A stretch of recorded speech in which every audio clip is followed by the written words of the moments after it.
Hello, listeners, and welcome to episode 78 of Push to Plat. It is wonderful to be here with you. Little behind the scenes, we're back to backing almost from the Halloween episode the other day. So we're on fire at the moment, I suppose. Well, look, I'll let you be the judge of that. But our guest today, he's been a highly requested guest. He's well known in the community for his writings, or perhaps his stylings, if you like.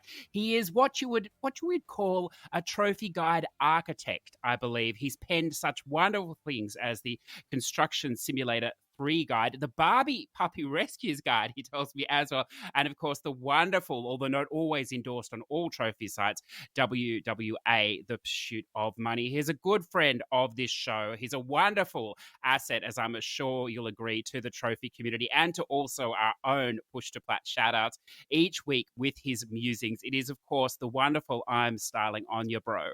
How are you today, sir? Wow. Yeah, I'm doing good. Aussie, I knew you'd give me a good intro there for this episode. Doing great here on Halloween, man. Hopefully this will be a good treat and no trick. Yeah.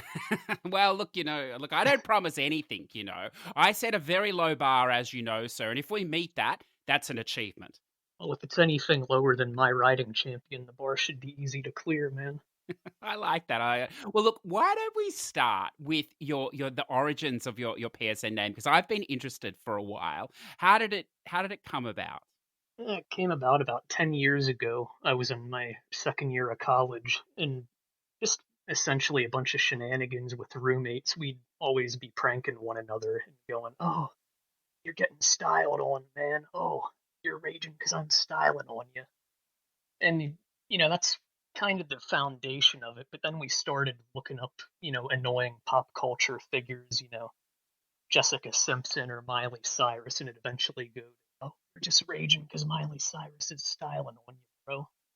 And, I then got into PlayStation and I thought, you know what? I got to get a good username here. When I make one, I'm keeping it. That's my identity. And I settled on I'm Stylin On Ya, bro, and I think it worked out good because back then I was fairly into the Call of Duty, NASCAR online community. So I figured it'd ruffle a few feathers when you're getting killed by this guy or beat by a guy called I'm Stylin On Ya, bro. So yeah, that's essentially it. I like that. I think there is some antagonism there towards the general community, but I want to get to that later. Or perhaps I'm wrong. But why don't you enlighten us with some of your gaming history as well? It sounds like you've been around the systems for some time. Oh yeah, about 2 decades now. I've been gaming. It's always been part of the PlayStation family. I can't go to any of those other hideous corporations. Just can't trust them. You know you're getting quality with PlayStation, especially with all those good games they've been putting on the store as of late. But yeah, started off on a PS1 around 2000. I had to save up my allowance to pick it up, so yeah, busted my ass emptying paper bins and doing the dishwasher as a kid. Saved up for like a year and a half, and got it. Then the next hurdle was saving up to get the games because I wasn't just given the games. And then yeah, after that I did the PS2, got that for Christmas. My parents went out at like 5 in the morning, left us kids home alone.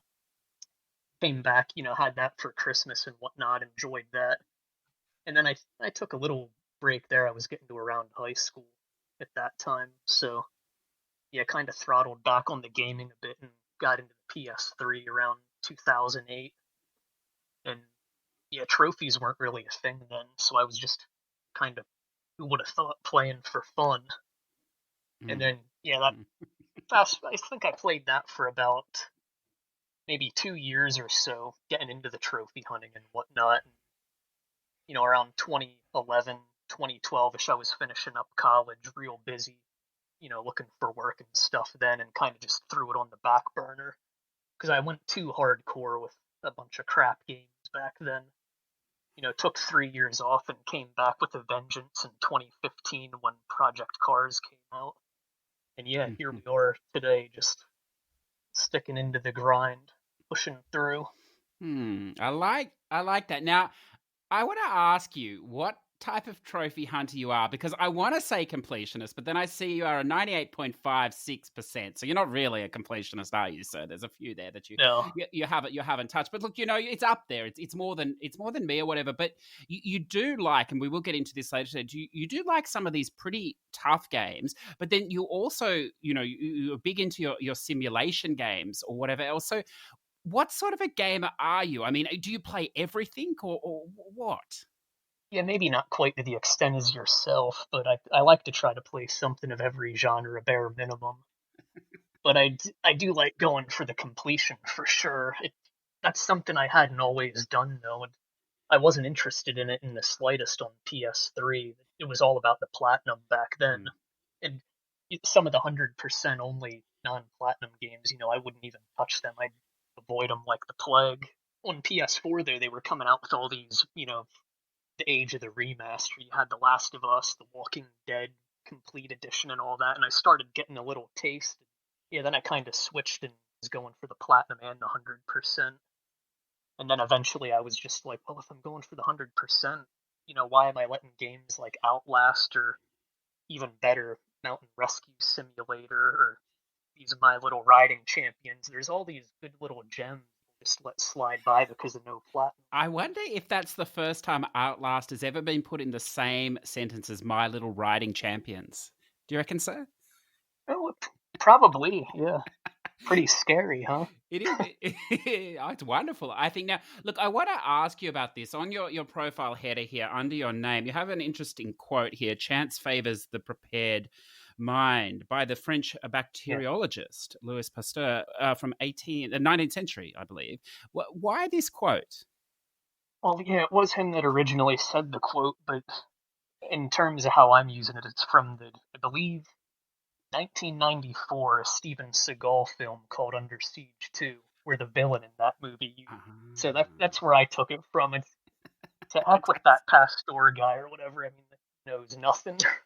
I like that. So you've taken the this is I was looking for depth here, but you've just taken the popular culture reference. It's wonderful. Yeah, there's no depth at all to it. He's like French bacteriologist. What? But I do kind of I leave that a little bit because there's a couple games where I've boosted online and whatnot. I'll do a little bit of pre-research, and it just helps everything go smooth. That's kind of where I've implemented that quote.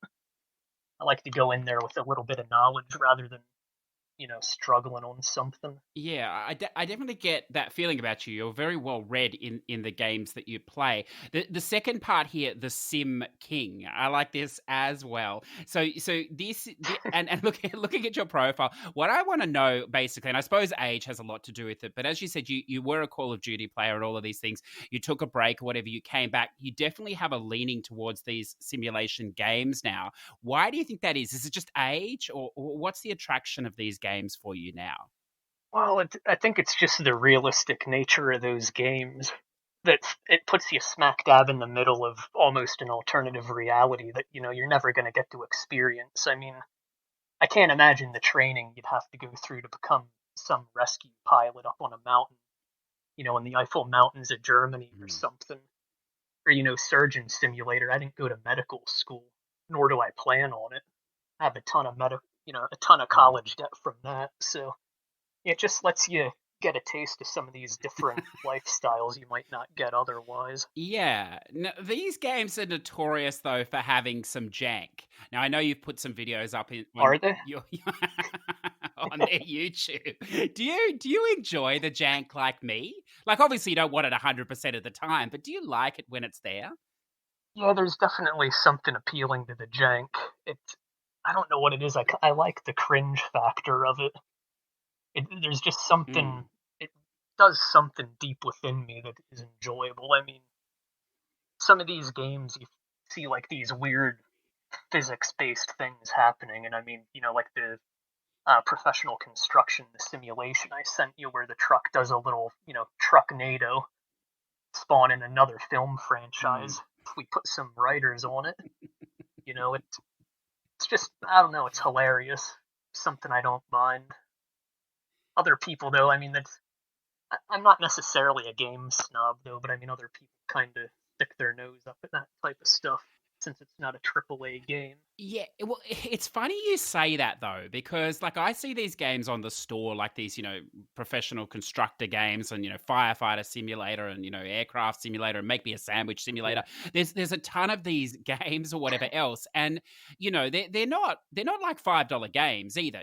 They're maybe not AAA price, but then they're in the middle or something. So they're solid products or whatever games, and I know they have a strong life on the PC and stuff. And I sometimes wonder if it's a bit easier maybe to play some of these games with a keyboard and mouse or some sort of setup like this. But these games, and I'm thinking now more of the farming simulator games, while they're maybe not massive in trophy hunting Mm. communities, these games are massive in general gamers, though, in sales for just the general, playing community. Yeah, to hit on the price first, I mean, some of these are honestly, they're ridiculously overpriced. I mean, some of them have, Mm. graphics aren't everything, but I mean, they're quite frankly like in between PS2 and PS3 quality, and they're charging $40 for a brand new game. That's just ripping you off, really. But I pick Mm. most of them up for a tenner or below, just because I think that's a more fair price. But yeah, in terms of the general community, I mean, there's Mm. YouTube channels and stuff, and on Steam, there's people that literally dedicate their lives to farming simulator and whatnot. And they'll make all these mods of different combines and tractors and barns and all that, and they're just hardcore into it. It's crazy. Yeah, it's fantastic. I've personally never played a farming simulator that I couldn't just cheat my way through with mods. Put this little sign on your property and you get $1,000 every second. Yes, yeah. Well, there's always the trophy hunter angle, isn't there, to these games? But I think Oh, of course. you also sent me a YouTube video of this dude who's obviously doing fantastically well or whatever. And he was now I don't know the full name. Is it Train Sim or whatever that train simulator game is? In the new one, it's got tons of DLC. You'd spend forever in the DLC. Yeah, the devs at Dovetail, yeah, they have that train simulator channel, and they will typically live Yes. stream, and they got their roadmap for the new train sim world too and everything. So yeah, they'll take community feedback on there and whatnot, and just kind of update the audience as to what's going on behind the scenes. It's an interesting thing because I have a friend and like I didn't know this. I knew he PC games a bit, but I didn't realize that he was a massive flight sim fan. And we were around at his house a few months ago now or whatever, and he's like, CJ, come down. We finally finished this room, and it's going to be my room. The kids can't come in here or whatever else. And he had his gaming stuff in there, but he had a chair. He had like the aircraft controls, the throttle. He had a light board on the table, and I was like, holy shit. Like, this it was really intense. And there, I mean, I know some of these simulators are not quite as full on as that, but when you get to that level, it really full on, like, I suppose, really realistic.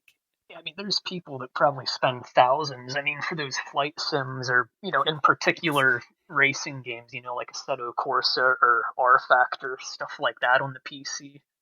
They'll get their Hmm. racing chair, their sequential gear shifter, their paddle shifters, steering wheels, triple screens. I mean, you can really get into it, sink a ton of money into it, and there's stuff that emulates the feedback of you on the road, and it'll literally shake your chair around that you're sitting. It's crazy what's out there.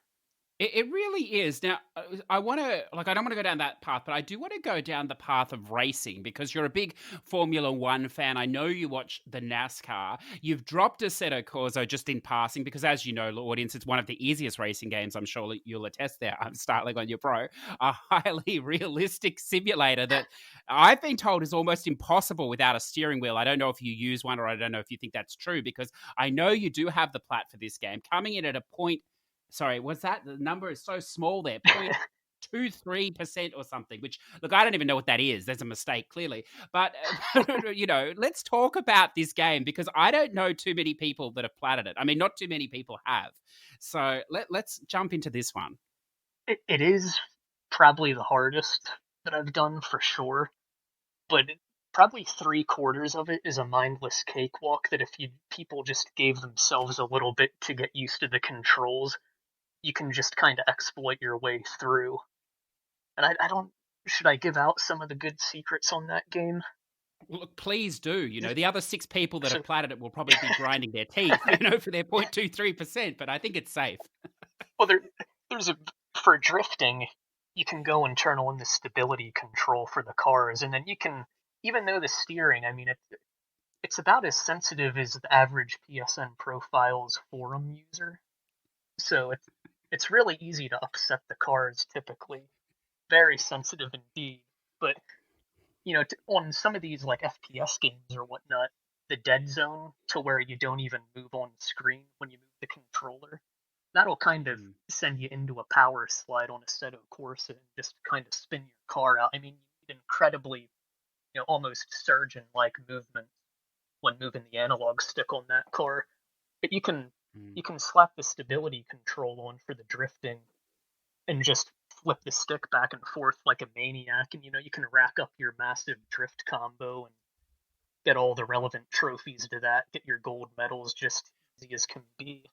And then for the special events where you have to complete the races on alien mode, I saw people trying to, you could park like on the racing line on a tight corner, and apparently the AI would stop and get backlogged behind you, and after 15 or 20 seconds the cars would just automatically delete off the track or whatever.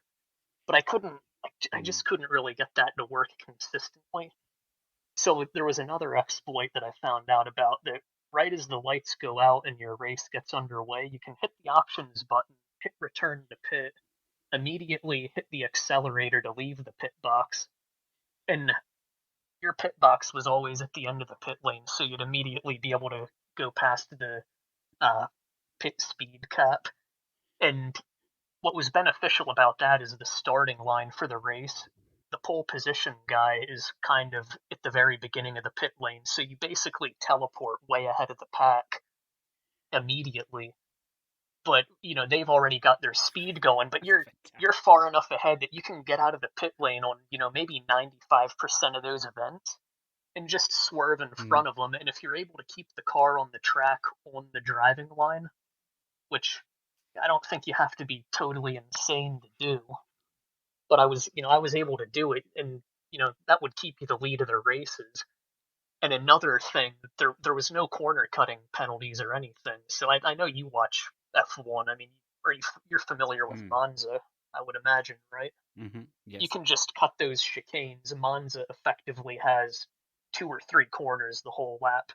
You can full speed, 200, 250 kilometers an hour, cut through them, get a massive lead with no repercussions, and you can cruise on to an easy victory. That's interesting. Yeah, that's how you could beat those races easily. And then there's also like a time attack where it wants you to do consistent lap times. And if you don't do these perfect laps within a tenth of a second or so of one another, the game's just, you're gonna fail. You'll eventually run out of time. But the key to that is actually going as slow as possible between the checkpoints, and you can probably get gold medals on those before you're going even maybe like 75% flat out. So those are a couple little cheese methods on that game. It's interesting. Did you do the game on a pad, or did you use a racing wheel? Yeah, I did it on a pad. I almost bought a Thrustmaster, and I'm so glad I didn't. Yeah, okay, that's impressive, because even though you're selling some maybe alternate methods here to do it, it's still a very difficult game, whatever you say, especially on a pad. So I'm impressed. Those are some easy ways to get the hot lap time attack and their racing special events done, or the time attack, race, and drift special events. But the hot laps, I mean, there's no real way to cheese through them. I mean, sometimes you'll get penalized on there and have your lap invalidated when you still have wheels on the track. I mean, that's the real hard part of the game, and that'll take you quite some time, and it's incredibly frustrating and exhausting. It's interesting. Now, to change directions completely here, and I promise listeners we won't spend the whole episode on simulation, but I have to ask you about this game because I played about 5 minutes of it. It was wonderful, and I'm interested. The normal. Yes, that's right. And I'm interested to see the 6 minute at some point. And of course, it's an unusual simulator. It's not a simulator you would have thought we needed or wanted, but we did need, and I definitely wanted, obviously. And it is the bee simulator. How did you find this? Well, it's good we're getting off Assetto Corsa. I'd hate to swerve off the road to Mount Boring on that game. But yeah, Beast Simulator. I mean, I was buzzing when I heard that game. It got delayed for about a year or whatnot, but yeah, that I wouldn't really call that a simulator, to be honest. No. It's more of like a child's game where you're just a bee and you've got to save the hive. But I mean, it's interesting. There's bee vision on there. Have you ever used that in your 5 minutes of playing? No, that's the next segment. Yeah. Yeah, it's essentially first person bee mode.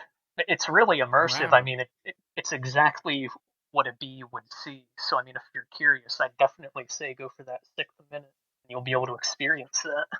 Yeah, well, I'm always interested in games that mechanics or games that I've never played before. There's something new, and I've definitely never played a bee simulator before. So that game did interest me. So it's good to see. I know a few people have played at that I know. So I will come back to that. Now, why don't we shuffle across a little bit? I want to ask you about your guide writing, and I know it's tied up in your love of writing, your rapping Mhm. as well and stuff. But I suppose before we get to the guide writing, are you like, do you enjoy writing as a base? I really don't write too often. The thing that Mm. kind of sparked it is something I enjoyed, though. I actually had to take remedial courses for it in college. My senior year of high school, I was at a technical school for architecture. So there was no English Mhm. class or anything. So I had a year off of that. And then you go into college. And I mean, high school English courses are nothing compared to a college one. And I had a good teacher there. So yeah, I definitely enjoyed that. And it got me into it. And that's kind of where I got this more peculiar, out of the realm of normalcy writing style. I mean, for that class, we had to write about our favorite TV shows and stuff, and everyone's doing their pop culture TV shows or reality shows or whatnot. And I wrote my 4-page paper on an infomercial about a rotisserie chicken that I saw on TV at 3 in the morning. So Does not surprise me. The reason I ask is, you obviously, like, I'm looking here at the Construction Simulator 3 guide. Now, this is up on various guide sites. I imagine it's on PlayStation Trophies and PSN profiles as well. There, and this is a substantial guide. So there's a lot of writing here, and there's a lot of clever lines in here. So first off, I want to ask, how long did it take to write this? Now, I know you have to play the game and all that. That's a separate thing, but to actually write something like this. yeah, that probably took longer to write than actually plat the game, and the game took about 30 hours. But I had a lot of Yeah. proofreading and whatnot I had to go back and do. But yeah, most of that was just I sat down, I wrote it. If I'd ever come to a block where I couldn't think of anything, I'd just close the guide and not even think about it and come back to it later. So yeah, probably about 30 hours to do that. Yeah, that it doesn't surprise me. Well, what comes through in a guide like that is how much you must have, and like, I know you might shoot me down here, but how much you must have enjoyed the game, or you at least respect the genre of the game to invest that much time in writing a piece yourself. Do you want to attack that? Well, I probably some of the references in that guide. I mean, there's all sorts of film, TV, music. Hmm. There's people that'll probably see some of the references in there and actually have to Google to understand them, which I think is a good thing. Knowledge is power. You can never learn enough. But yeah, I probably did more research for writing the guide than I did for the game itself. I mean, I kind of just bought the game. I had done Construction Simulator 2, and the third one was essentially the same thing, different maps, so I knew the best plan of attack to go and hammer that out. And I got the quickest Yeah. achiever on that, and I was actually the first in the world to do that. Is it when I got the platinum on PSN for about 20 seconds, you could see it was still 0.0 until it ticked over to 0.1. So that was pretty cool. There- there's some bastard somewhere else in the world with his construction hat on. He's so close to the plat. He's got his little mechanical bulldozer beside him, his toy bulldozer. He's like, I'm going to do this. You bastard. It was a pretty tight battle between, I think, this guy called Animator 22. Animator 22 Mm. beat me to the plat on Construction Simulator 2. That one had a glitch on it to where it wouldn't count these concrete jobs. So I kind of fucked Yeah. the game off for a month or two when he beat me there, so that kind of pissed me off, and I had to get vengeance on this one. So yeah, him and I I can, were in a heated battle for that. I could totally see this. You sort of, he's come in second. He punches his time card, tips his, hat to you, and goes, "I'll see you at number 4." I like it. Oh, I'm waiting for number 4. You better believe that. Yes, yes, yeah. Look, could I ask? This is a little. We'll come back to the guides, but I Sure. briefly played only 2 minutes of Construction Simulator 3, as you know. But Oh man. are these reskins or are they actually substantially, evolved games? Each of these numbered ones, two, three, etc. Number 2 to 3, it was a completely different map, and I'd arguably say it was maybe a downgrade.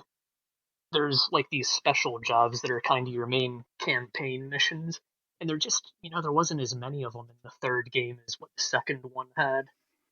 And but there were a few new vehicles in the third game. You had to pour foundations for these bridge pillars, and well, that was actually probably about it. And that was a nightmare to use. Couldn't figure out the controls for it, and there were no videos online, so that had me pretty irritated for a bit. But Yeah. yeah, 2 to 3 probably a downgrade. Honestly, I think two's my favorite of those games. But we'll see. Hopefully, maybe they'll bring back a better game for 4. We'll see. Okay, interesting, because I know sometimes these games, like, and I'm sure you've played them too, where they're literally just the same game again with another name. And I think this one actually interests you. This new fashion boutique, is it a simulator? I'm not sure what it is. And Oh of course, yeah.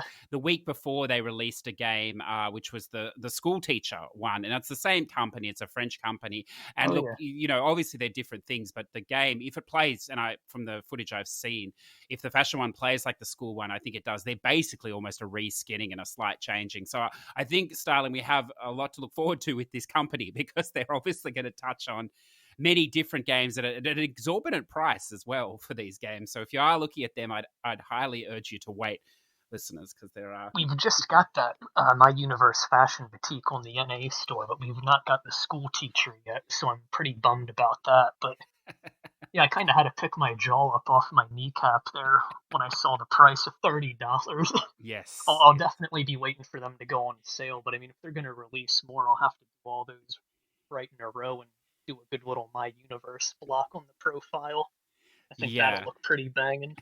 It would, and look. If it does play, I've played a little of the school one on the Xbox, and it is basically full of mini games. It's not as much of a simulator as you would think, but within saying that, there's actually a lot of depth because I've played 2 years now, and I think I've played at least 40 different styles of mini game. Each day is made up of 3 to 4 mini games on subjects. So, and there still seem to be more. And I noticed that no one has 100%ed it because of the requirements to gold all the mini games. So there could be a stack of them. I'm not sure, but we'll see. We'll see.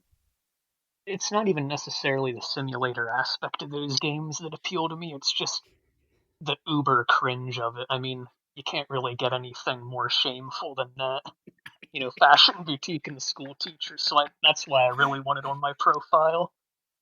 That's it. It's that's right. That's right. Well, when I loaded up, my partner said, "Why do you want to do that? Didn't you spend the day doing that already?" And I'm like, "Oh, geez." The recorder mini game came up, and I was like, "Oh my god, here we go again." But no, look, it's something to behold. It's definitely worth a look, if not a laugh or whatever. But let's move back to the guides. Now, you took a little swipe before at one of the sites, which is allowed, of course, here, sir. But Sure. what I want to ask is, you would know that most trophy hunters, they like their trophies. Obviously, they like their They do. trophies with, I don't want to say minimal effort, but they like to know what they're doing. When they come to a guide, they like to have faith in the guide. They like to know that it will work for them. What else? They want the tips, but they have an aversion to reading a lot of things. They want a brief, quick experience, with their guides or whatever. I've heard Hmm. I've heard a term recently in the last few weeks, which I'd never heard before. It's called non-gaming. Trophy hunting is now non-gaming, apparently. Where so it's the evolution we've reached. And as a non-gamer, anonymous, I'd like to admit, yes, okay, I'm non-gaming now, obviously, but they don't want to put the effort into read maybe a 4-page to 5-page guide. How do you feel as a writer that you like to write? You've written long guides here. A good majority of people, I'm not having a go at you, but a good majority of Yeah. people would look at that guide and go, "Fuck no." What's your what's your take on that? Basically, fuck them. Don't read the guide then. it's not for them. That's pretty, yeah, Yeah, but you know what I mean, though, don't you? They want the quickest route to yeah. the answer, whereas I think your work is it's more of an experience. Yeah, it's definitely more of an experience, and people tend to typically remember the first or final thing they read, so I kind of go the opposite of that. And in some of my walls of text, like in that construction simulator guide, you're not actually going to see what you need to see until you get to the middle portion. So you're going to have to read stuff, and you'll likely remember the stuff you don't want to Mhm. remember, and then forget the stuff you need for the guide. So it's a fun little experiment there, but Yeah. I can see what it's probably hypocritical, but I'm the same way when I go to a guide. But usually it's not an Mm. experience. I kind of want to go there, get the information, because one of my mottos, I kind of write guides for games that don't need guides. So you shouldn't. You should really be coming for the There's a experience. whole video community available for that. But I was playing a game recently, and the guy got to the point quick in the guide, but all the information was just wrong, and there wasn't really detailed enough information in there to adequately explain the trophies, and that kind of frustrated me a bit. And that Yeah. was actually on that Monster Energy Supercross. I know you saw some of my rage there in the Discord when I Mm. first hopped on that thing. That's right. And look, I'm not making light of it because, as we just heard before with Assetto Corsa, you do have some wonderful tips and insights or whatever else. Now, I want to shift to the White Boys with Attitude, the Pursuit of Money. So that game dropped. Obviously, 2 stacks of that game. It was 100% game or Yeah. whatever else. It went down mixed views, I suppose, in the trophy hunting community, but overall positive. It was a fun experience. It was the first time I'd come across them. You were fans of theirs before this game, or is this the first time that you came across them as well? It was, I think also too, I think it definitely went over well. I believe it was the number one rated Hmm. PS4 game on Metacritic this That's year at that's one right. point. Yes. I don't know if it still is or Yeah. not, but yeah, I never heard of them before. I saw that trophy list come up on PSN profiles, and I thought I got to take a gander at this. And then when I saw the game was Mm. free, I thought, how how can they develop such quality and just give it out there? I mean, it's really awesome what they did, and they have a quality game too. So Yeah, and of course, then you were instrumental in reaching out to them, and we got them on the show here, Doc White and Crushed Ice, which is an interesting conversation, and then ultimately culminating in that he is a real developer as well that had made the Path of Modus, which was even more fascinating. I never No, knew that. Yeah, that was pretty it, awesome. it Yeah, I had no It idea. was, but then at the time you were also writing a trophy guide for the game. Now I believe it's also on their website as well. It's an endorsed, well, it is the only official endorsed guide, I suppose, by the WWA. Yes. Yeah, that guide, I tried to publish it a couple other sites, but it didn't really go over too well for some reason. They said it didn't follow their guidelines or Yeah. didn't follow the proper formatting. Yes, but like all things, there's a workaround. You just put it in the forum, and then Yep, and then we're away. So it exactly. works equally. It works equally as well. Now, I want to dig into this because in your writing, I think you. Well, I want to come out and just say it. Do you dislike trophy hunters? No, I just like to have a go at them for the lulz and kind of get a reaction. It's a good Yeah. answer. It's a good answer because within your writing, it's definitely there. Now, the preface or the Oh, intro for sure. to this guide, you put here just two white OGs out trying to make a living for free. You can get this promotional game they be given. If you have trouble with the trophies, you've made the right decision. I'm gonna help you 100% dreams come to fruition. Now, one of the things that I have a problem with in the community is that these games come, they are totally free. You can play them or you can not play them. Now, this game, Mm. it then about a month later, it put DLC on the store for $1 or some trivial amount, very trivial, with some trophies. Now, I know that there's been issues where it's been pulled. I think maybe it's pulled for good now. I'm not sure on the PS4. Unfortunately, yeah. Yeah, now I understand issues with that if you're a completionist, but one of the things that I find is very hard to reconcile trying to be within the trophy community, is the outrage and hate that comes from people. I'm not going to pay $1 for your DLC, for your trophies. You trapped me, you did this. And I heard this from a lot of people, and I heard this from some guide writers too. And I'm not going to name anyone, but I could not believe it for $1 or $2. And this almost sense of entitlement, I suppose, that some people have. What did you make of that? Because I know it was quite a thing at the time. To quote a friend of mine from the UK, they chose to play it. Nobody's being held at gunpoint to play the game, but as it pertains to the DLC, I mean, it's $1. I mean, it's not really that much. I mean, they're not bending you over and raping you like Ubisoft or, well, really Gearbox with their $50 Borderlands 3 season pass. I mean, you get the same amount of content on that for $50 as what they charged $30 for in Borderlands 2. So, but those people will probably go out and buy that season pass day one and this is awesome, I love it. It's something that I just can't understand, I suppose. But look, we'll leave it there. It is what it is. Now, I want to ask you. It's a controversial topic for sure. People will get upset over that. Yeah, they did indeed. Which you maybe need to check your priorities if you so did, I suppose. But look, that is your decision. Now, I want to ask you: is there a line, do you think, in this sort of writing and this guide writing? And I'm just going to preface this by saying the section you put here on the Mount Vernon. If you decide to blaze, I'll try to clear up the haze, so you can get through the maze. Allah guide you to the land of milk and honey. So there's a lot of depth in some of this stuff, sir. Now, I think, again, I want to be very careful here because I don't want to pigeonhole trophy hunters, but I think a lot of your writing goes over their heads. But, you're writing for yourself, you're writing for the people that take time to read. Is there a line, do you think, when you write, or are you happy like me just to keep pushing over the line? Well, my sense of humor is definitely not for everybody, so I kind of just write what I want to write. I mean, those raps, I mean, believe it or not, each trophy description probably took 5 minutes to write. I kind of sat down and thought, what kind of crazy shit can I come up with here? And just, got pounding away at the keyboard. And that's kind of the resulting factor of it. But I don't know. I like it.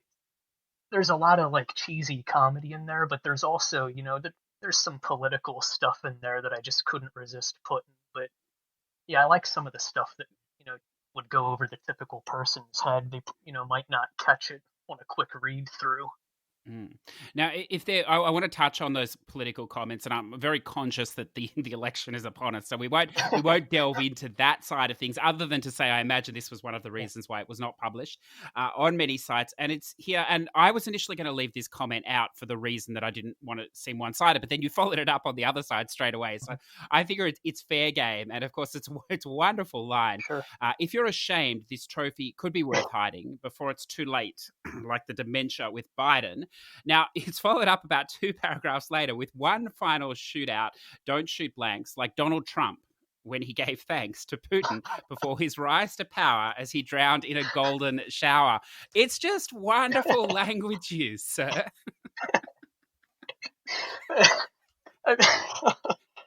Yeah, I mean, I can't be too harsh on one side of the political spectrum. I mean, I don't know how familiar you are with politics, but I also gave a shout out to Alexandria Ocasio-Cortez there earlier on in the guide and one of the descriptions. But yeah, I knew it's all fair game. I mean, not to take shots at any politician just for the lulz, but yeah, I'm sure some of those sites saw that stuff there and kind of were like, we're not putting this up. Yeah. I thought that was interesting. And there's one more that I want to touch on, and this one interests me. You've already said you like to poke fun at trophy hunters or whatever else, but one of the things I hear often in the guide community is what a thankless job it is, whether it be video guides or written guides or whatever. And a lot of content creation, I know it's not just guide writers, a lot of content creation feel that, and maybe they don't have any direct, thanks from the community or whatever the reason be. Yeah. And I thought it was an interesting comment you made here. I'm not sure whether you intended this to be taken this way or not, but it was the comment for the getting glazed trophy, which is wonderful. But it's all the joking aside, like earlier in the guide, if we stand here indivisible, float ideas like a dirigible, changing the history of law, pouncing like lions to maul, we won't think about conceding since we'll be defeating. The enemy in this fight is pivotal, reaching a mass that is critical, knocking out those digital stamps, stood together, hands held tightly and clamped. It's a wonderful, slight at the community, hidden in some lovely flowery language there that I reckon 99% of people will just skim over and not realize. But it's very clever, sir. I tip my hat to you there. It's kind of to sort of bring the community together, believe it or not. And with the hands held tightly and clamped, I mean, it was kind of a shout out at the time. It was fresh off that atrocity that was committed to George Floyd. So I was there's a lot of current events, within that guide that I referenced that, you might look at a couple years later, be like, oh yeah, I remember that miserable year 2020. But it was kind of, there's a lot of bickering within the community in that, but that was kind of just we should try to stand united in this hunt for the trophies and whatnot. But I mean, it was basically just trying to rhyme whatever, nothing too deep to it, though you could make a deeper thought argument for it, but yeah, it wasn't intended to be too serious. It's a wonderful backpedal, so I enjoy that. So let's move on. Now we're gonna touch a few other things, but before we do, why don't we throw a little gaming talk in and have a look at what you've been playing lately and what you'd like to share. I'm sure you're eager to tell us about the Monster Energy Supercross experience. Yeah, I mean, Monster Energy Supercross, the official video game. I mean, loading screen. Because it seems like that's all you sat through was loading screens on that thing, and hidden within the game there actually was a little bit of racing to be had, so that was pretty cool. Yeah, it was almost like the racing was an Easter egg on that game. Weren't meant to actually be doing it. It's such a funny game, and I want to ask you about this too, because I know a few people that they like to play racing games or whatever. They play all different sorts of the racing games or whatever else. They've played some of the MXGP series, and they started this game up because it was a PS Plus game either earlier this year or last year or something, or whatever else. And they're basically not racing noobs, I suppose. And they played like it for an hour, and they're like, "This game is just dreadful. I don't get it. I can't win. I don't know what's going on," and all this sort of like it just feels the controls are just fucked or whatever. And admitted, they are. Yeah, it's definitely. I think I've forgotten it because it's been a while ago. But looking at the percentages, people drop off it straight away. There's definitely, I don't know. Like I always used to think it's just the nature of the way that the bike hits the track or whatever. But there is a high level of jank, isn't there, in this? Yeah, it's like the bikes just don't seem to want to turn. Then all of a sudden, you're doing a 180 and almost going the opposite way, and smacking into those little side barriers and that. But you reference those people that complain, "Oh, I can't win." So yeah, basically me when I hopped on the game, got into the Discord. What the fuck is up with this game? It's bullshit. But I don't know. You do get used to the physics, and I mean they're not that bad. Well, they're terrible, but I mean they are a bit endearing, and it is pretty fun in the end. You don't really do a whole lot of racing on it, though, because it's just quicker to quit the event and be automatically given first place or second place. So yeah, it's a funny series too, because there's a second and I want to say a third, but maybe there's just a second or whatever. There is a third too. Yeah, I thought I'd subjected myself to 5 minutes of that, and it's more of the same. The loading screens are still bad, but they actually harder games because they added the compound. They actually added a lot of challenges within that, so you have to do different things. It's not just like this one, a straightforward list. But it's funny because as you were playing this, I've been playing some MXGP3 on the Xbox. So a few years old, this game now, or whatever else. And I had the same problem that I couldn't win the first two races, and I was like, "Well, shit, it's a bit of a, I must have got a bit bad in the last year or two or something." I, didn't even stand a chance. And there's something, you're right, about the game that I don't know that you improve, but somehow you do improve, because by the third and fourth race, you're like, "Oh yeah, I get it," and then by 2 hours in, you can't lose, and nothing has noticeably changed. You haven't leveled up, you haven't changed any, within the game, and it's, I don't know, it mystifies me why the game is like this or how it achieves this. Yeah, I definitely agree. It's, you play the game, and typically, even games that offer that replay, to correct your cock ups you make, it's, Mm. I never use them, but on this game, I probably had to use 3 or 4 of those a race, maybe for the first hour of playing. But you do end up demolishing them. I mean, there was a race, 4 laps long around one of these tracks, and I literally lapped half the field. Like, it's 4 laps. How the hell am I catching up to these guys? I'm not even, in a good rhythm, landing on all those little jumps the proper way you should be, just annihilating them. But it is strange. It definitely is. Now, this next one I want to ask you about here, and look, I'm railroading it a bit, so jump in whenever you like here. No, that's fine. This is a game that has plagued everybody in the Discord. You made a funny reference to it in your comment last week, but the shout outs, but of course it has plagued everyone. This is the Mhm. Idle Champions of the Forgotten Realms.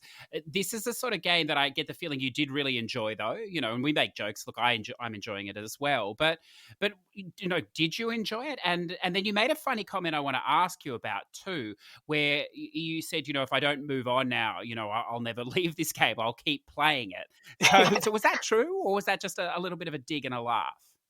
Yeah. Oh, it was definitely true. I mean, Daryl said at the end of that last episode, as it pertained to my comments on the platinum, CJ, is that all sarcasm, Mm, or is this game actually good? And I mean, I fucking loved the game. I thought it was great. I mean, there wasn't much to it, but it was just addicting. Watching your numbers go up and getting pushed into deeper floors in the wave-based, you know, quote gameplay. yeah. Yeah, I got hooked on those achievements in there. There were about 400 of them, and I was just trying to knock them out. And every like what 2 or 3 weeks is it? There's a new event, and there's all Mm, these new missions you got to do and knock out. You got to get the new characters, you got to get the gear on them, then you got to use their abilities and whatnot. And I just got totally hooked on it. It was really similar to, I believe I linked it to you shortly after I got on Idle Champions. This browser-based game called Cookie Clicker. mm, Yeah, and mm, mm. Idle Champions just reminded me of that. You really don't do much, but it's like trophy hunting. You're just addicted to getting all those achievements in the game. I did have a moment of realization. I got the 72 variant trophy, which I had no idea I was close to. That seems like something you'd get towards the end of it, but I got that trophy, and Mm, all I had left were the free plays, and I just sat down and thought, it's like I've got to do mhm. 200, somewhere between 150 and 200 free plays yet. Do I really want to sit on this game for like another month and just Yeah. waste time? And I thought, no, I need to get carving through this backlog like a jack-o'-lantern here. And yeah, I kind of bulldozed through that game in like 3 days doing those free plays, but it was hard to put it down. Mm. I actually didn't want to put the game down, but I had to for my health and sanity. Yeah, it's very much like that. It's funny you say like the numbers going up. That's definitely an attraction. But I wonder, for me, and I have a feeling this is for everybody too. Part of the attraction in this game is that it's not. And again, I tread carefully here because in a way it is. It has been solved, but in a way it's a not solved game. And by that I mean that you experiment with combinations. Now I know you can go on the internet, you can look a lot of stuff up, but you can also experiment, and you sort of like for what is overall a simplistic game, changing the combinations can have a huge effect. The variants, as you say, have a huge effect as well. So even though you're predominantly doing the same thing, you're always like learning when you wish to engage with it and move things around. And for me, that was the most addictive part, was like, well, what if I move this guy here, or what if I take this guy out of the rotation? How's that going to affect the overall, the DPS or the overall flow, which I find very addictive. Yeah, I really enjoyed that. I mean, when I first got on the game, I just looked everything up online, and then I mean, you and I sent 150, 200 messages back and forth. Yes. I was probably annoying the shit out of you. CJ, Not you at see all. what you can do here? Try this, do that. But I mean, yeah, I got into the game and, I started experimenting with the formations, and it is crazy. You can be walking through the game and you switch one thing around and then suddenly you get your ass kicked, pushed back a couple floors, and that's the clear indicator that you done messed up on it and you got to go back to your prior formation. But Yeah. there's like what, 60 people that all do different things, 60 champions. And I mean, Mm. there's just tons of different builds out there. I mean, yeah, it's crazy. And then all the different formations, they're different shapes. So it's going to change the way the abilities get placed on different characters for their outgoing and incoming abilities. And yeah, it's pretty strategical if you want to get up into the higher numbers. Got to really, bring a good formation or you're not going to go far in. No, it's very true. And it's funny, even though it's a single player game, I think, you reference we sent messages, but I think it's a wonderful game to be maybe playing in a group or with someone loosely, playing at the same time, just to share information like that back and forward. Because I know we were both playing, and I know Teresa was also, she finished it within the last week or so. And I know towards the end that we were about to Yeah. neck herself. So, it was good, the end game there as well. But, I think there were a few curses at me for recommending the game, perhaps. But it is nice to be, it is the sort of game that is nice to be sharing some information as you go, I think, as well, even if it took us, longer than some people, perhaps, Stylin, to do Yeah. that. Yeah, I'm looking here. It took 2 months and 6 days. So I mean that's a huge investment. And that game's pretty much running all that time. But yeah, it's good to bounce ideas off. I think Rick finished the game, from the Discord, and he was giving me a couple good tips early on. There was a Yes. point that I hit the R1 button and didn't realize that changed it from, buy one upgrade by 10, 25, 50. And I'm sitting here thinking, how the fuck am I going to progress on? The game's wanting me to buy 50 upgrades all of a sudden. I can't afford this. Your thumb thanks you as well for finding Yeah. that. I like it. Now, the next one I want to ask you about, this is an interesting game for me because I don't think overall you enjoyed the game. It's a game that I've had a lot of trouble getting into. I've started at Mhm. least 8 times. I've put in, Oh, probably enough hours to finish the thing if I uh, just stuck to it. you're really going to bring up this I horrible am going to bring nightmare. this up only because I recently played Mafia, the definitive or whatever. I Yeah. played Mafia 2. I had no idea the games were so narrative heavy after playing the third one, which I found was a sprawling mess for myself. That was my problem with it. There's just too much going on and nothing going on at the same time as well. But, you've actually finished the game. So is it worth the time? What do you reckon? If you're going for the platinum, hell no, because the game's got a nasty bug in it currently, to where you need to finish the game and you either need to, flip every mob boss onto your side or kill every one of them. And it's the same thing with like their racket informants. Hmm. But the caveat right now on, I think currently it's patch 1.12, if you turn the game off or the game crashes, the counter for the trophy resets when you turn the game back on. So once you start the game, you have to finish the entire thing without turning the game off. So I mean, if you have a random thunderstorm blow in or something while you're doing it and the power goes out, well, you're fucked. Hmm. And it. I was enjoying the game though. I mean, and then I found that glitch out, and I was probably a third of the way through it. There's 9 districts you have to do. I had 3.5 finished, and I was really tempted to push on and just finish the game because I was having fun with it. But then the ruthless trophy hunter within was like, "You got to start this over and go balls to the wall." So yeah, it ended up being miserable. But I agree 100% with you. The game's just sprawling and really nothing going on. It gives, there's a lot of good story up front. I mean, wouldn't you think, for the first maybe 2-3 hours? Of course, yeah. The opening as well. I mean, the opening section where it's in. Now I could be wrong here. You'll have to correct me. But in the Mardi Gras, perhaps in New Orleans, was it? Wherever Yeah, it's New set there. Orleans. That's wonderful. That whole section and the speedboat at the start as well. Yeah, I played it many times, so it's wonderful. The only other thing I wanted to ask about this, coming at it now, obviously it's a good time to come at it. I assume this is how you did it. Of course, one of the funniest things about this game was if you played it at launch, of course, the DLC expansions dropped, quite a bit of time after for each of them, I believe. Now, one of them, I think it was the last one, had the wonderful marijuana growing trophy, which takes Oh about yeah. 10 hours. If you were only doing the DLCs, of course, you've done everything else. It's a real fun time, I'm told. But I suppose this way, at least you could have that going while you were working on the rest of the game.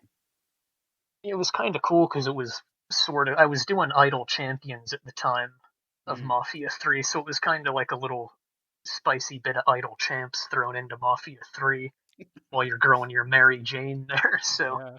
yeah, I enjoyed that bit. And I Hmm. wish there was more to it in the game, but I want to hit, like you said, the game was sprawling, and it's, that's the problem with most of these open world games nowadays. It's just the same shit, rehashed. I mean, if you wouldn't have told me that was made by Hangar 18 or whatever, I would have thought that was just like a modern day Assassin's Creed. Yeah. There's just nothing standout about it. It's just go here, do the same thing. I think that's why I found the first Mafia and the second, because I'd never played them. I was so amazed that the story was so strong, and it's almost linear in a way, as I've said before, if you wanted to be. And yeah, it's just a shame for me. I suppose I prefer those sort of games. Now, why don't we move towards a style of game or a genre that I don't touch? It doesn't touch me either, unfortunately. And it's a highly skill based game. Well, I suppose it's skill. And these are these physics based games like I Am Bread. You seem to have a fascination with these games or an enjoyment with them. Why is that? I kind of like to see just how much pain I can go through until I actually get pissed off at the game. But I mean, I'm easy going, but I'll usually get irritated at a game rather easily. But for some reason, these brutal, obnoxiously frustrating physics-based games just they don't really irk me much. So I have no idea why, but I just find them fun because you're Hmm. kind of wrestling. It sort of goes back to that jank. I mean, trolls and just handling. So you're trying to conquer that the whole time. Okay, so what I want to ask you here, talk me through this. So I've heard of Iron Bread, obviously, the 0.00001% rare platinum or whatever that it is, and the fun that it obviously is, listeners, because all the games at that level are hugely fun, as you know. And I'd never seen any game footage of it, and you sent some footage of you playing it, I believe, and I was watching it, and Yeah. it's about what I expected, total bullshit. And Mhm. at one point you're flying off the counter and you're like flying through the air all the way over to this bookshelf and stuff like this, and it's you land with like the littlest bit of bread. You got to flip yourself over, and it's all sorts of shit going on. And what I want to ask is, like, I get tense when I just have to push the X button 2 times in a row. So, what sort of tension, like, how do you do you get tense in situations like that require very specific movements that if you slightly make a slip, you're doing the whole thing again? Or are you at this Zen state of calm when you do this stuff? Oh, there's definitely a nervous tension going through you because you can just feel when you're on a good run. I mean, some of those missions you're trying to get the A plus plus for a couple hours, and it's just fail, fail, fail, not even getting close to her, and then suddenly something clicks, and your hands are all twisted up like a freaking pretzel pressing these buttons in just the most obscure fashion, and you're on a good run, and you don't want to look at the clock because that one moment of concentration lapse just it'll fuck you over. So I Yeah. you kind of just have to go by the seat of your pants on that, and just you got to know when you're on a good run or not. But just you need a lot of focus on I Am Bread. The controls are the most wonky I've ever seen in a game by far. It's each Yeah. each shoulder button is effectively a corner of the piece of bread or cracker or what have you. And then each of those corners also has a corresponding face button across a square triangle circle to grab stuff. And you need to somehow synchronize all these button prompts that you're just not used to doing on any other game. Yeah. So yeah, there's definitely a tension and it is tricky. No Zen state ever reached on there, I'm afraid. So look, See, I've talked to other sick trophy hunters that are afflicted with this ultra rare curse, and I'm thinking here of Florice with this Crypt of the Yeah, Necrodancer. And one of the things that keeps coming through is like, oh, it's so amazing when you get it. Like it's such a sense of accomplishment because it's really hard. And you don't get it the first time, you don't get it the 100th time. It takes a lot of goes, and precision and all this stuff. But what they don't talk about, and this is what I want to ask you, because this is something that I find is that do you get into like a rut that starts to get kind of dark and repetitive and like you hate life, sort of a rut? And I'm thinking here of Bloodborne for me, because I'm not a very skilled gamer, as you yeah. know, sir. And early on in that game you can run down, you can turn left or right. Now I know you can't turn left because he keeps killing you, but I was dying so many times. I found myself 10 times in a row just running down there, turning left and stopping and going, fuck it, kill me, because it's just going to happen anyway. So why not just put myself there so it can happen and I can do it again quicker? And I realized that I was, a no progressive rut. If anything, Styling, I was non-gaming at this point. I was a non-gaming trophy hunter. And what I wanted to ask you is, when you get to, obviously not Bloodborne, that would be, a warm-up for you, but something like this I Am Oh, Bread, those games are tricky for sure. yeah. Do you ever find, though, that you just get into this rut where whatever the jump is or a particular section, you just keep dying on, you just keep resetting, and it's almost like you just don't feel you're actually going to get past it every time it happens the same way? Yes, with I Am Bread, there was a garden level for a cheese hunt, or as the community would call it, the cheese cunt, because they're just super brutal. I hope I'm allowed to say that on Of the show. course, allowed. In the second hour, anything is fair game. Might have to convert it to an after dark or something. But yeah, there's this garden level on the cheese hunt, and there's one of those ruts you mentioned. It's literally the second jump in the level. You have to go to this fence, and there's just RNG wind. No way to predict it. You fling yourself and hope the wind doesn't blow you the opposite way. And I must have tried for about an hour, just could not get that jump, and I thought, shit, I got A plus plus on. At that point, I had done 4 of the other game modes, and then 4 of the 7. So I'm sitting there, 3 A plus pluses off having it all done, and I'm thinking, shit, I hit this wall. It's not gonna happen.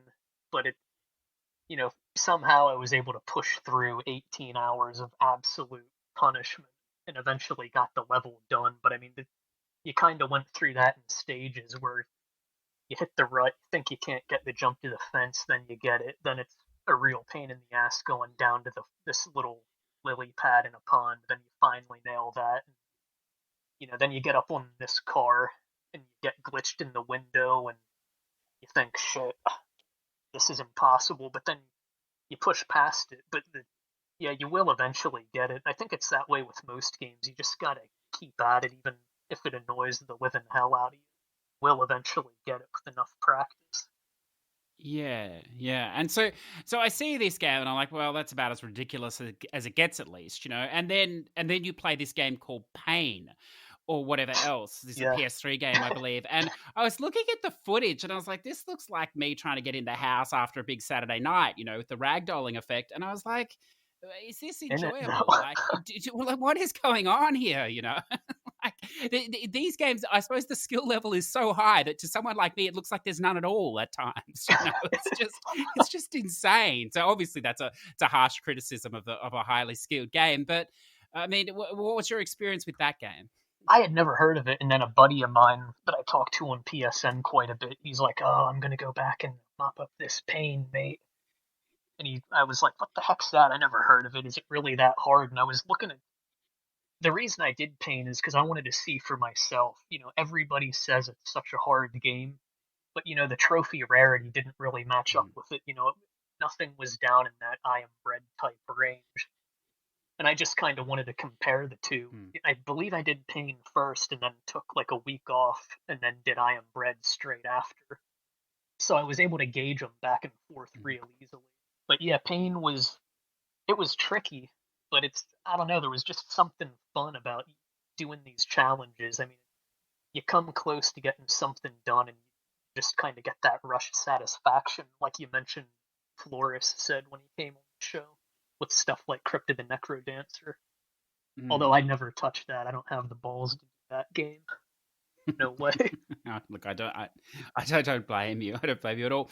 If someone's like, sitting on the fence with these sort of games or whatever, because you look, if you're even looking at these games, you're pretty hardcore and extreme already, because there's no casuals playing these things. But if you're sitting on the fence and you're thinking about diving in, where, in these games that you've played, I see you've done Surgeon Simulator, you've done quite a few of them. I mean, you even did the manual Samuel, which is, not a stretch. Where's a good sort of starting point that's doable? Maybe so you can work up to something like I Am Bread. Probably Manual Samuel. It's not as much physics based as what Pain, Bread, or Surgeon is, but it's got the really wonky controls where when you move your character, the R2 does their right leg, the L2 does their left leg, and then R1 does your right arm and hand, L1 does the left arm and hand, and then as you're playing through there, kind of, you got a nice rhythm going, moving the character, but then you've also got to tap the X button because that's your eyes, and if you don't blink, then your vision goes blurry. You can't see anything on the screen, and then Mm. you'll have to drink water and stuff too throughout the game, and I believe square was to breathe, and like triangles to tilt your head back and swallow or something. But yeah, that's probably a decent entry level wonky physicsy type game. Okay. Okay. Good. Good. Now, the last thing I'd like to move to, if that's okay, and this is something we've talked a little bit, back and forth between us or whatever else, and it got kicked off with the Last of Us 2, but it was about accessibility in Yeah, games and this sort of thing. And it's funny because, I know we talked about this quite a while ago, and then I sort of, put it on the back burner or whatever else. And then I started, much to my chagrin, I started Watch Dogs Legions last night. And spend most of the time in the menus because that's all you get in 5 minutes with that game. But one of the things that I found interesting was the third screen was the accessibility menu, and it had much of the same things. Like it had a menu to speech. It had this whole section on color blindness where you could change all the different filters, and it showed you depending on how you could see or what you could see better. And there were a lot of options, and I spent quite a bit of time there, probably 4 of the 5 minutes there. So I really can't give a verdict on the game other than the menu system is wonderful. But, it got me to thinking again about this because, I'm one of the, I'm very privileged, I suppose, and lucky that, even though I can't see shit without glasses or contacts, I can still see with them fine or whatever else. But then, as we said, we talked about this sort of thing. And I was wondering if maybe from your perspective, you could talk to me a little about this. yeah, sure. So pretty much nobody knows. I really don't go around advertising it, but I'm a blind gamer, and that's not. Most people think blind and think you just see black, but it's not actually blindness. I mean, there's like a legal definition and then just various other degrees of it. But with the glasses, the best I can get is 2300. So that's probably would see better without glasses than what I probably do with them. So I was pretty pleased and chuffed to see that in The Last of Us Part 2 they had some of that voice stuff because most games I play I don't bother reading any of these diaries or whatever because like when I game I have to sit like maybe half a meter away from a 60 and be able to at least see good enough to play the game, and that's that isn't counting anything on the HUD. So seeing something like that voice to or speech to the voice, I thought that was brilliant in Last of Us Part 2 because I just picked up a collectible, sat back, listened to what it was. There was no struggle in having to get up and read it or anything. And I mean, you say you're privileged, but I think I am because there's definitely people out there a hell of a lot worse, with vision or just any disability, you know, hearing, vision, Hmm. anything physical with your hands, arms, whatever. So I still think I'm pretty lucky. I mean, I've been living with it my whole life, so I really don't know anything different. So it's just kind of normal to me. But yeah, you see all those features. You can change the transparency of the HUD or whatnot, or as you touched on colorblind stuff to change words in the menu and whatnot. And I don't know. I just thought it was a great step. That was probably one of the few good things about The Last of Us Part 2, in my opinion. Yeah, well, no, look, I think you're selling yourself short there because I do think it's entitled privilege on my end. Because to be honest with you, and completely honest and transparent, when I saw that text to speech thing in the Last of Us 2, and this is obviously before we'd talked, and I was like, what is going on? What is this? I don't get this out of here. I don't want this. I don't play games with subtitles. It annoys the living shit out of me when that's there, and this stuff. And it's a very privileged position to not even consider other people or whatever else. And then we started to talk, and then I really started to think about it. And one of the other great things in The Last of Us 2 was that they could also do sonar collectibles, if you like, in that you could have like a sound ring that would sort of, show, highlight with your hearing, I suppose, where these things were. And it really started to open up my eyes to how few games, as you say, do anything at all. I mean, now we're moving in a different direction, perhaps, but up Yeah. until now, there's been almost nothing, really. Would you concede? Yeah, no, there really hasn't. I mean, I really don't know any game outside of Tilu Part 2 that had that. I mean, I know Overcooked 2's getting it. You mentioned Watchdog Legion has it, but it Mm. looks like something they're going to start moving towards on these AAA games, which is good. And I mean, hopefully some of the indie developers get into it too. But to go back to what you said for like with some of those harder games, like while I'm doing I Am Bread, Mm. you have to get a certain time limit for A++. Like I have to physically get up and look at the corner of the screen, which you just can't do that while you're trying to maneuver this monstrosity of a piece of bread around. So that's part of the excitement too. Is as I said, you got to kind of fly by the seat of your pants, and you just kind of got to have this sixth sense as to whether you're on a good run or not. You got to try not to crack under the pressure. But yeah, most like Project Cars when I got onto the PS4. The first day I played that, I just had my brother come in the room and I was like, "Can you just read all these settings?" Because that had just microscopic text on it, and there was just a fuckload of options to go sift through on that initial P Cars game. But yeah, it's good to see some enlargement of the text and whatnot in Last of Us. Because some of these games, they do have tiny text, and I'd like to see some more HUD customization. To be honest with you, especially with mini maps. Those would be nice to be able to have those just like on the bottom middle portion of the screen. I can't stand when they're in the upper left or right hand corner. It's an interesting thing because that's the other thing. I mean, even I find that the text small or whatever. It's funny that you make the comment about Project Cars because I mean you're in for a treat when you play Project Cars 3 because they just removed all those options. It's just a car on a track. That's basically all you it's all you get now. So you won't have to worry about that when you get there. You're probably better off. Lovely. Yes, you're probably better off not to be able to see that game. To be honest with you, Oh, for sure. it, Oh, I'll never touch it. it, Not after that first game. Oh, that was a nightmare. it might be, but now what I want to ask then is obviously it doesn't stop you from playing these ultra hard games. As you said, you've found workarounds, but are there games, and again I know this is a personal question, so please feel free not to answer it if you Mhm. if you wish. Are there games that you avoid because you know they're just going to be too difficult to deal with then? Uh, Not really, but I mean, I have started one game that I'll probably never finish, and that's Cabela's African Adventures. Because there's just on that one, Hmm. typically aiming in first person is just on the middle of your screen. That's kind of like a cursor based thing because it was meant to be used with one of those guns on PS3 you could get hook up to the console.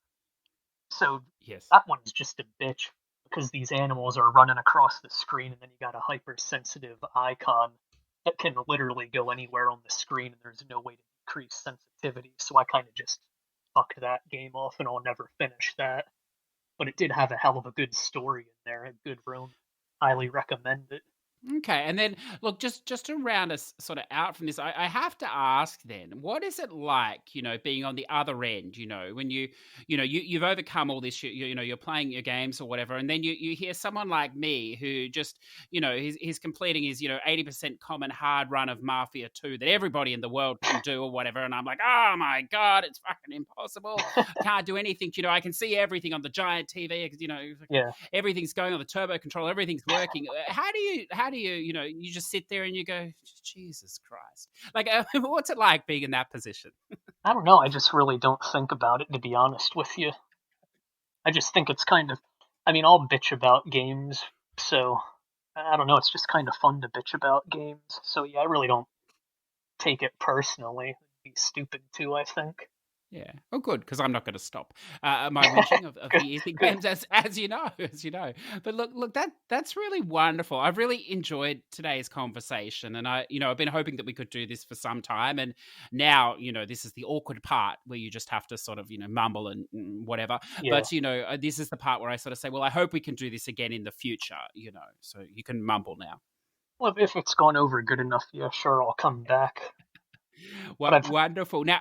hmm, I've got to whore myself out here a little bit though, if you don't Oh, mind. of course.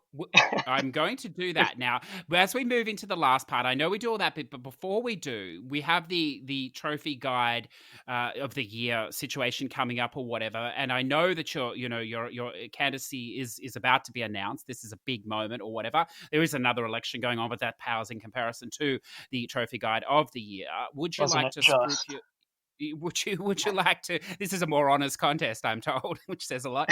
This is this is our slide. Not now. We'll deal with the money later.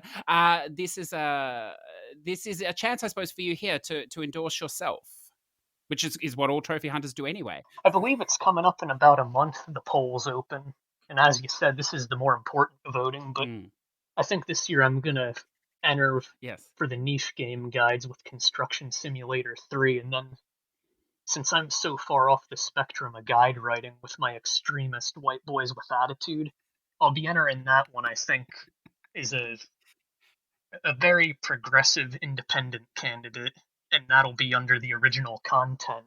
But I can promise you a couple things though. One thing I try to keep out of my guides is this COVID-19 nonsense. I use see guides that are just walls of text. Mm. I like to have videos, so I avoid having no vids in all my guides. And you will get some styling there. You know, whatever your pre-existing progress is on any given game, anybody's welcome to use my guides. And I mean, yeah, I could make it affordable, hide them behind a paywall, but I mean, they're free. Anybody can use them. I don't care who uses them. So, yeah, I think, quite honestly, I've probably done more for trophy hunters than anybody, with the possible exception of maybe power picks. Well, I mean, that's And I'm undoubted. just hoping people go out there and, what do you think? How about casting your vote for Mr. Pink?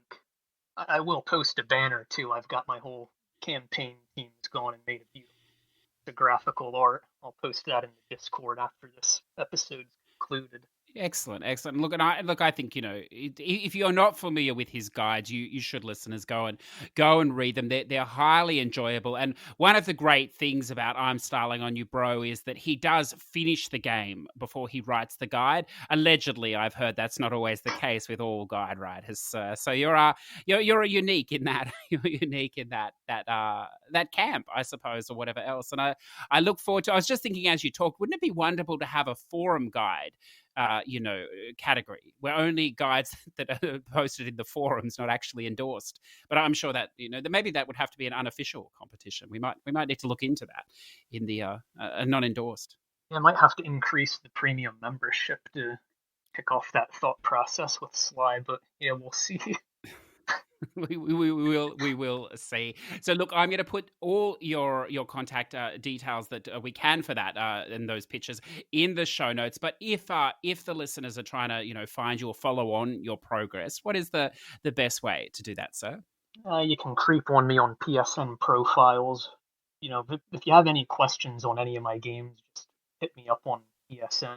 I try to reply to everything as quick as possible, just because I know how frustrating it is when someone writes a guide or whatever.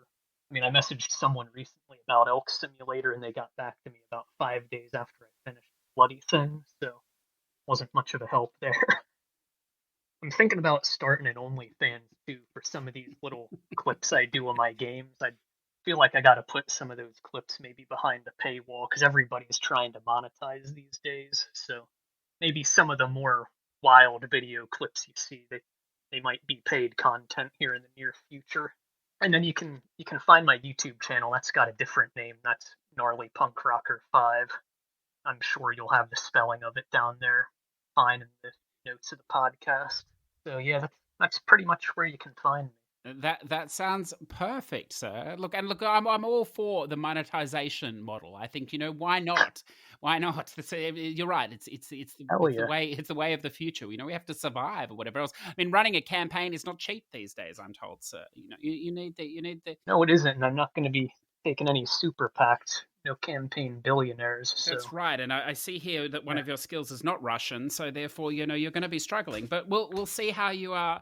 We'll definitely. see how you go. It has been a pleasure, sir, to finally put a voice to the name that I've enjoyed conversing with for some time, and I look forward to for some time to come as well. Thank you so much for giving up your time today and joining us. Sure thing, dude. It was an honor. Thanks for having me.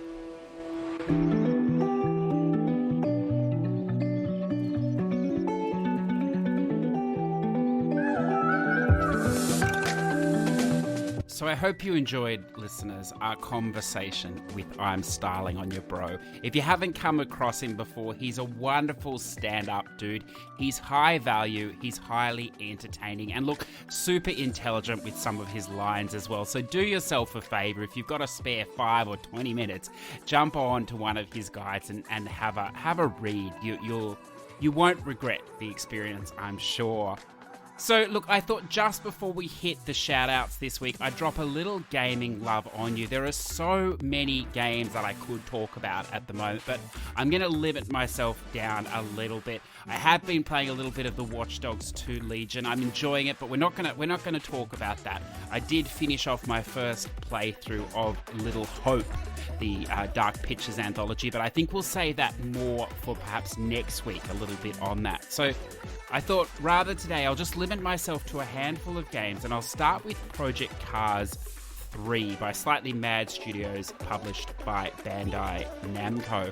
So, of course, this game, it's finally done. Well, I want to say that loosely. They've had quite a lot of patches since launch a month or so ago.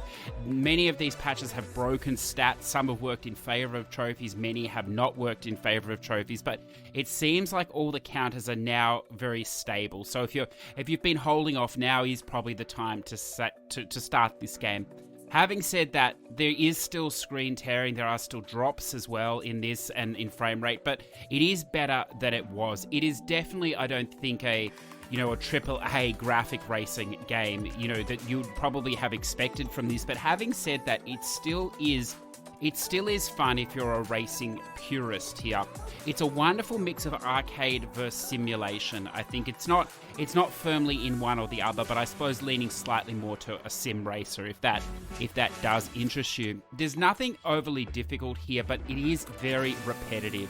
You do move through quite a few different car classes, but within each of the classes, you keep on doing the same things. There's sort of a breaker, a race where you break the objects, if you like. There's these pace setter events where you just complete 3 laps trying to average a time, the same sort of time to beat the goal or whatever else. There are championships, there are free races. Most of it is circuit. There are some road races as well. But having said that, there's a ton of circuits. I think there's around 50, and then of course there's many permutations on the track. So I think there's up to 150 different permutations. So there's plenty of value, to be had here in the time. The critical flaw with this game, though, is the money and how it's delivered. It's delivered on an XP-based system, so almost a leveling system. As you level up, you get so much money. The problem with the game is that with most racing games, you want to acquire cars so you can experience different races. Unfortunately, the money is very slow to get, and there's really the only option of grinding it through custom events or, just making micro, movements forward in the career with the car you have and then selling the one you have to try and finance the next one. It makes the owning 25 cars trophy a little bit monotonous as you go, and it also locks you from riding and driving some of the cars that you probably would want to drive. So that is a big criticism of this game, probably the biggest criticism. But having said that, the rest of the trophies play fairly easily. There is a month-spanning trophy in the Rivals requiring 300 points, but there are daily, weekly, and a monthly event that you can do here to earn points. It's very easy to make the 300. You could end up in the bottom tier in each of these things and still get it in about 20 days or so, maybe even 15. Of course, the higher you finish, the more points you'll get to acquire that. I suppose the only real challenging trophy in this game then is to complete the 200 career objectives. Each event has 3 objectives. These can be ranging from drafting behind somebody to winning the race to setting the fastest lap to clean laps and these sorts of things, or finishing, with a certain number of points in a championship. Obviously, some are more difficult than others, but there are over 350 points already in the career before any DLC or any more events drop. So you don't have to do anything. And again, the money will probably dictate which races you do here.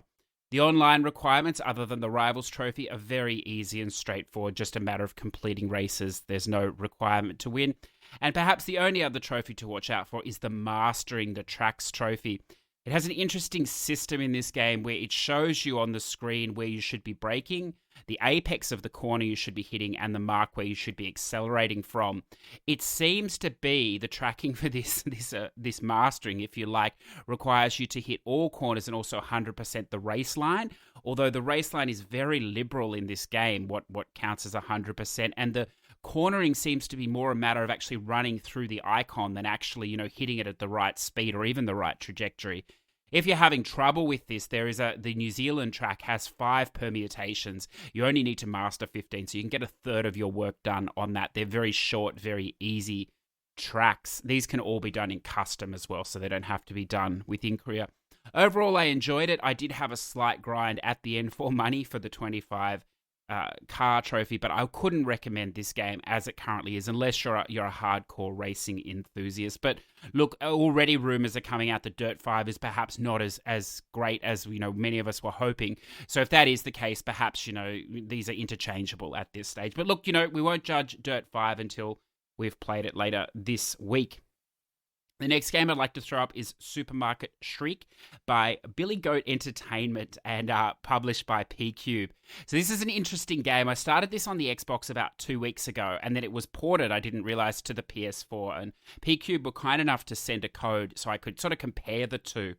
I'm enjoying playing this on the Xbox because it's a kart racer of sorts, I suppose, but it's a unique racer in that it works on the left and the right trigger buttons. You hold the left to turn left, you hold the right to turn right, and you have to hold both to move forward. So there's a little bit of physics at play here.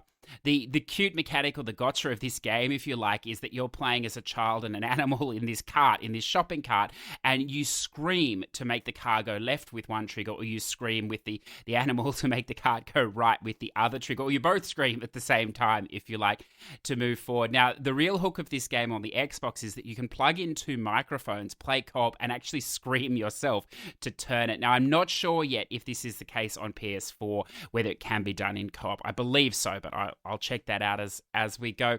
It's a fun game that gets progressively more challenging as you go. Most of the trophies are very straightforward, except the need to 3-star each of the events, if you like. And they're crazy events, like in the supermarket, racing around the aisles. Most are point-to-point races. Some involve collection or hitting cans and things like this. The times for 3-starring get very tight, particularly in one world, which will make this quite a challenging plat.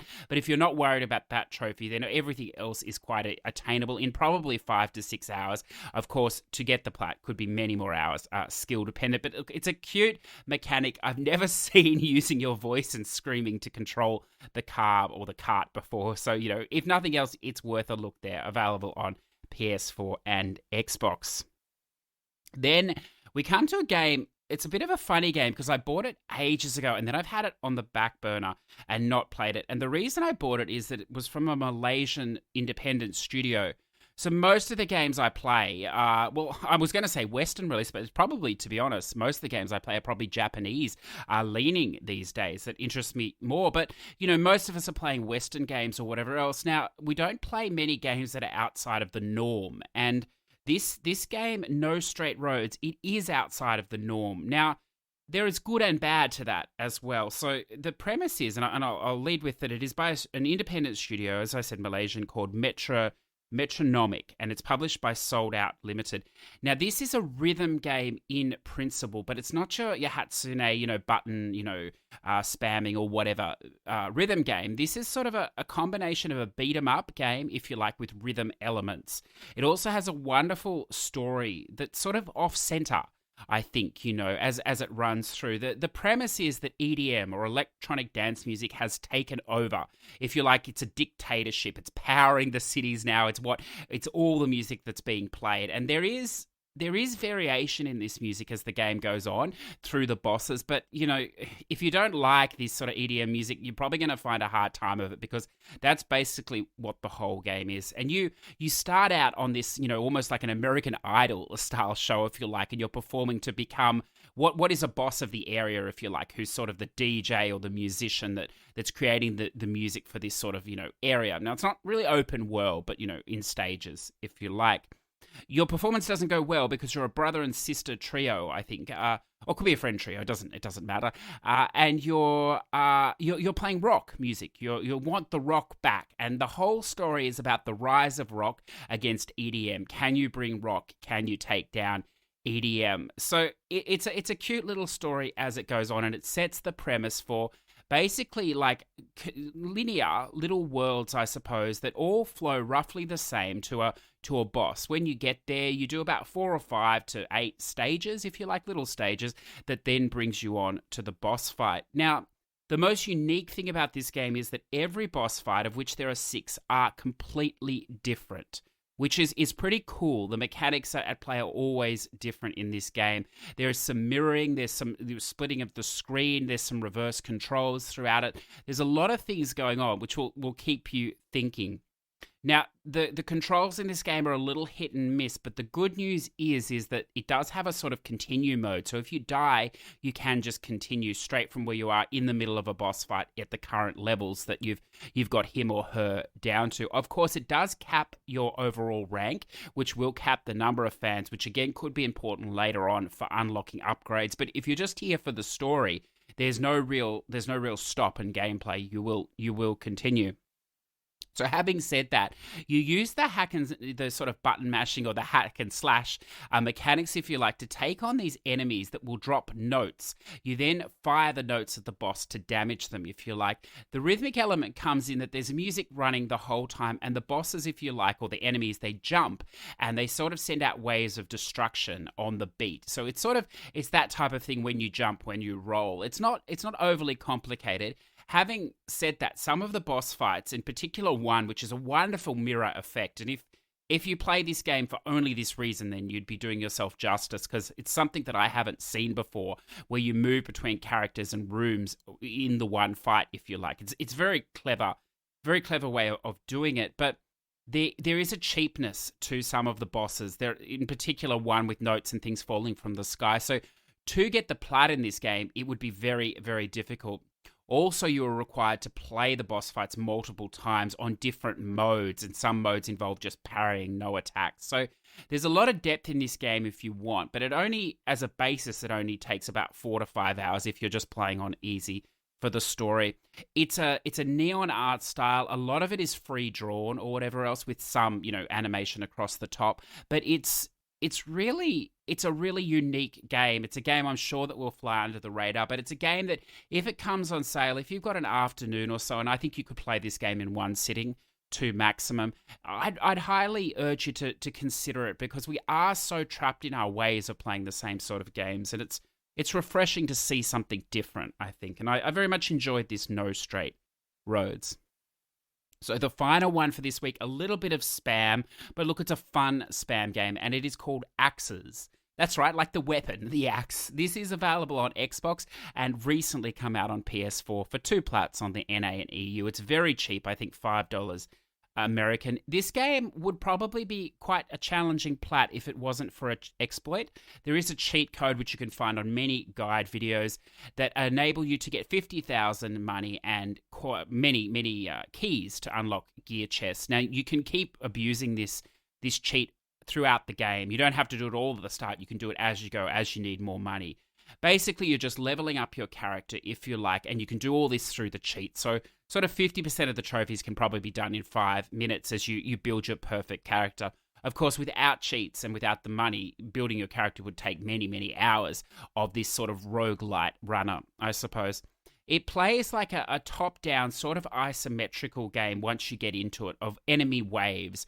So it starts off with sort of, 10 enemies, but the waves get progressively harder to, climaxing to sort of 100 enemies, if you like. Each of the worlds has, or levels, I should say, has 3 to 4 stages, and then there's sort of 6 to 8 sort of main worlds within it, or sub-worlds, I suppose, within the final world. There's no ultimate boss fight in this game, though.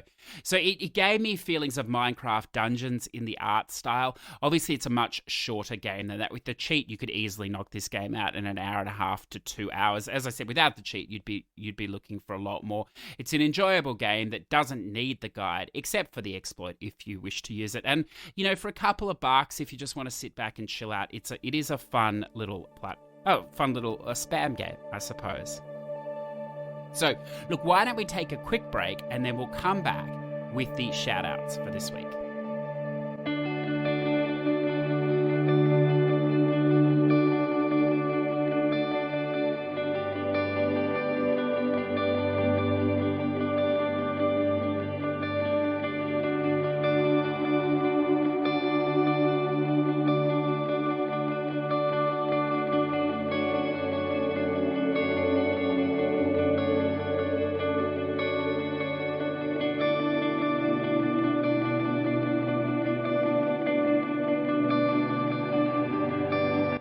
Welcome back, listeners. Let's jump into the Push to Plat shoutouts for episode 78. Now, remember, if you'd like a shoutout, then jump in the Discord. You can post your pick there, or the free community, the Push to Plat community on the PS4, like these wonderful hunters have done, because they deserve a shoutout, and so do you, of course. We're going to start with Renichi today, number 175, Final Fantasy VIII. Still to this day, the best game ever. Was my favourite growing up. Wanted to make it Plat 200, but I couldn't wait. Oh, that's fantastic, sir. Now to slowly work on my perfect save. My Final Fantasy Plat collection is now at 7, 8, 9, 10, 10, 2, 12, and 15. That's right, discerning listeners. The only one he's missing is the only one that matters, number 14. He hasn't indicated if he's going to do that or not yet, but I strongly urge you to, sir, because you're obviously a fan of the series. 14 is something special, and it may take the rest of your natural life, so I highly recommend that game. Best trophy hunter ever, CSO. Number 532, Need for Speed Rivals. This game put me to sleep multiple times. Glad it is over now. This is one of the few Need for Speed games I've never played. I know it was a cross game between PS3 and PS4, but I just never played it, and probably, unfortunately, I never will play now. But I've heard that from many, many people. So, look, my commiserations, sir. Redbeard Rick. Look, he's been busy this week. Now, we haven't been doing the spam of the week anymore. So I think Rick is gonna, fix us here with a bit of a dosage, if you like. So if you're looking for any of the latest spam, or some of the older spam too, by the look, some of the quality spam, you'll find it in this man's list here this week. He has 18 spam plats. Probably took him all of 5 minutes. Had a little bit of time before dinner or after dinner there, a little whiskey, and off he went. But here, 18 plats. Lord of the Click, Little Adventure on the Prairie, PS4 plus Vita, Slide, Road Bustle, NA, EU, and AS, PS4, Ink Explosion, NA, Super Destronaut DX, NA, Halloween Candy Break, EU, Jack and Jill DX, EU, Milo Quest, EU, PS4 plus Vita, Tetra Escape, EU, 36 Fragments of Midnight, PS4 and Vita, EU, and Skate Master Tachiko. Who could say there are no games on the PS4? I mean, isn't that wonderful? What a wonderful list. And then he rounds it off with this other thing. Number 219, Minecraft PS3. Still got a lot of expansion packs to do. Going to be more difficult without the benefit of a trophy achievement world. I have a feeling this might be the last stack of this game he has to do. I know he's also done or doing the Xbox version too, so congratulations, sir. And then also on the Xbox, oh, goodness, he's been busy. 1000G completion of Walking Dead Michonne. There's a lot of Telltale games that could be improved if they were only 3 episodes long, like this one. It was a good length, wasn't it? This is one of my favourite ones, I think. The whole series is dark, isn't it? But this went places, this one. There's almost a little bit of psychological, evaluation going on in this one with Michonne, and those sort of side cutscene-y, like Figment sections or whatever, if you like. Yeah, it's wonderful. Vignettes, I suppose. But yeah, great. Very good. Gaz Davis 11, not a platinum, but 100% on Judge D. puzzle point and click set in ancient China solving a mystery. I don't know this game at all, Gaz, but I've heard that this is like early spam. This is what you would have played before the 2-minute plats. So, you know, it's no loss to me, I'm sure, but it's wonderful to see that these games exist, and, you know, somebody's playing them still. That's excellent. I'm Stylin On Ya, bro, the man of the hour. We'll finish off with him today. 100% my little riding champion. I am proudly the current slowest achiever of this 100%. Well, I don't know, sir. I think I've got one trophy in it, so we'll see. It was such a tall order to do this, but it forced me to pace myself and not gallop right to completion. It was amazing to see my progression as I mastered training exercises and stuck it to my fierce rival Cornelia. Eventually, I felt the excitement of becoming a champion. It was heartwarming to see the characters show such class and sportsmanship at the end of the grueling competition. Undoubtedly the best horse physics in any game, bar none. I also was delighted to see the sassy red-haired Rebecca again at her local boutique. I could continue my passionate review, but my throat is getting rather hoarse. It's actually funny, we didn't talk about these games, isn't it, too much today, Stylin? Because I know you have a fascination with the German horse games. I know you've seen the Bibi and Tina movies, but, you know, perhaps in the future we can touch on such a wonderful topic as those movies and games. And number 229, Monster Energy Supercross, the official video game loading screen. I've never shared such physics in a racing game that ultimately ended up being enjoyable. This is the only game in recent memory I can think of in which I should have waited for next-gen SSD. I doubt it would help. Cheekily hidden behind loading screens, of which loaded an even longer loading screen, did actually exist a bit of racing. This sounds like Bloodborne, you know? It's like, you've been here for 30 seconds, well, enjoy the next 5 minutes of black. Definitely needed a Monster Energy drink to stay awake through that loading. The sad part was the fact that this game could be done so much quicker by not actually playing. Of course, we talked about that game loosely today. It is a PS Plus game. There are all sorts of tricks and you know, tools you can use to help you in your quest for plat to make that game easier. And again, if you are a racing enthusiast, maybe not quite as good as the MX series, traditional series, but not bad. And of course, as they progress 2 and 3, they do become much harder as well if you're looking for a challenge. So listeners, it's been a big weekend of recording, but I think we're there. I hope you've enjoyed our Halloween deep dive. I hope you found some value in today's episode.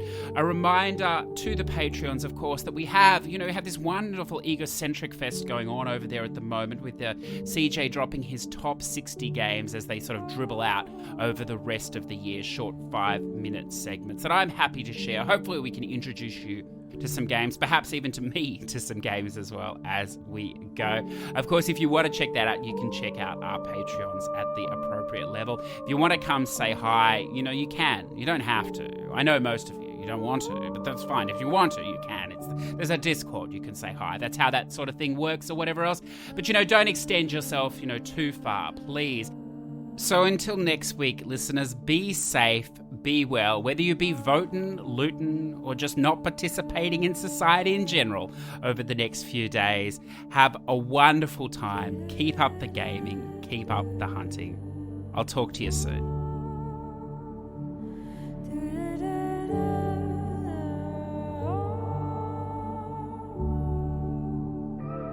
Push2Plat podcasts are conceived, written and edited by CJ Anderson in Adobe Audition, YouTube upload handled by Repurpose.io, music licensing by Artist.io. Push2Plat would like to thank all our Patreon supporters with special mention to our Patreon producers Zador VP, Redbeard Rick, Ready to eBeg and MZ Nitro.